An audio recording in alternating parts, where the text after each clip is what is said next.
block from the council. They get me. There's a bloke up Bentley, right? And he's sitting there, and there's a thunderstorm outside, and all of a sudden there's a bloody great bang and his television shot through the window. So lightning had struck the chimney, knocked the bloody chimney off, gone through the roof, finished up in the downstairs bog. So of course he rings the council up, tells them what's happened. There's all rain and everything coming in the house. Bentley. Next day the council send 3 blokes up. They get out of this van and they start painting his fence.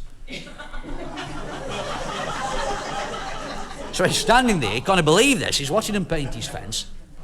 And he says, "Hey, what doing?" He said, "What about this?" He said, "Oh, we're Parks and Gardens, you want roads and bridges do that." A similar thing happened to this, they noticed. We've been having footpath done along our street for about 2 years. They're supposed to have been coming. Folks have been phoned down, it was in a great state, I tell thee. It sunk that far, I think it was held up with pit props. Any road, one Wednesday morning it was, street out of the blue, they come a wagging load of hardcore and 6 blokes from the council. 9:30 they turned up, and it took them 3 cups of tea get side of the wagon down. And it took another 4 get that up, and by snapping time they done absolutely nought. But then, after that it was fag end under your welly and giddy up go. One on them got a pick under this paving slab and I lifted it while the other 5 watched. Then I put it down again.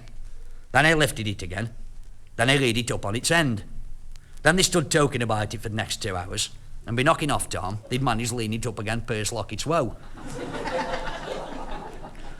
That night in Tommy Dawkins' pub, Owd Grandad was going wild. "Oh, dee they'n been there," I says. "Oh, dee, 6 on 'em. And all they'n done's lift one slab and lean it again purse lock its woe." "Oh, bloody rotten." I says, all right, keep the wool on. I says, "At least they'n started." "Started," I says. "They'd had 10 tea breaks. Then they knocked off 3 for an hour filled football cooping in." I says, "Then you wonder why your rates keep going up." Well, next day when they come, they got some dispute on or other, and they didn't kick in till gone 11. Then foreman had to go along to Tommy Dawkins' pub, tell him to turn the waiter off. I got back at 3:20.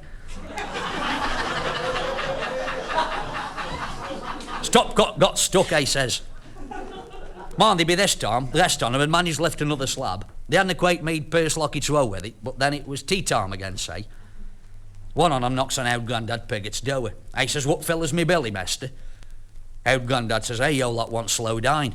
2 paving slabs in 2 days. I says, "You're stretching things a bit, the nost." This bloke says, "That's what I told our gaffer. They expect it out time," I says. "You too much," I says, "they expect it out time." Owd Grandad says, "I'll put glucose in the billy can, should I?"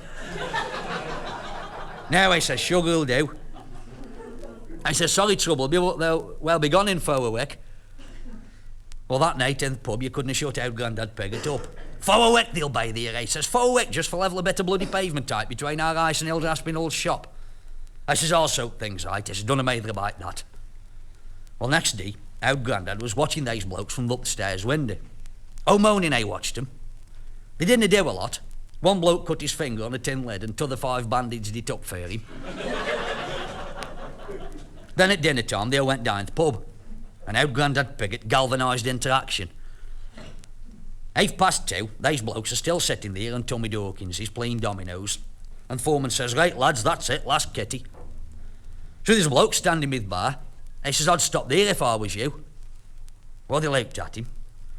This bloke says, "There's an old chap out there going hammer and tongues with a pick."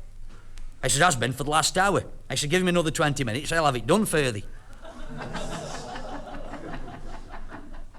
Well, there's this tight silence, they noticed. Then bang, down went the dominoes. Foreman waddled out, followed by the rest. And they got out in the street, and they just stood there gawping. Owd Grandad Piggott had found out of this pick, and while he'd been in the pub, he'd fetched 20 yards of pavement out on his own. "Hey, what doing?" foreman says. Owd Grandad says, "I'm showing you lot how to fetch a pavement up." "They costna do that," he says. Owd Grandad says, "It's too late, I've done it." Well, foreman's arms start going. I says, "This just done 6 blokes out of 3 weeks' work." I says, "Why on the schedule reach that bloody gas lamp till 2 week on Friday and they 2 yards past it?" Well, these blokes didn't know what to do. They went in that, they come back out, then they went in again. Then they brewed up, then they went one. Well, next morning, their manager turned up. I took one look at what they'd done, and I gave them our productivity bonus. They finished the job 10 days early. And it was talk of the depot for weeks how this gang of blokes had stretched themselves to breaking point. This foreman threatened sack Foss bloke as right as a 73-year-old bloke had been let loose of the pick for an hour and a half.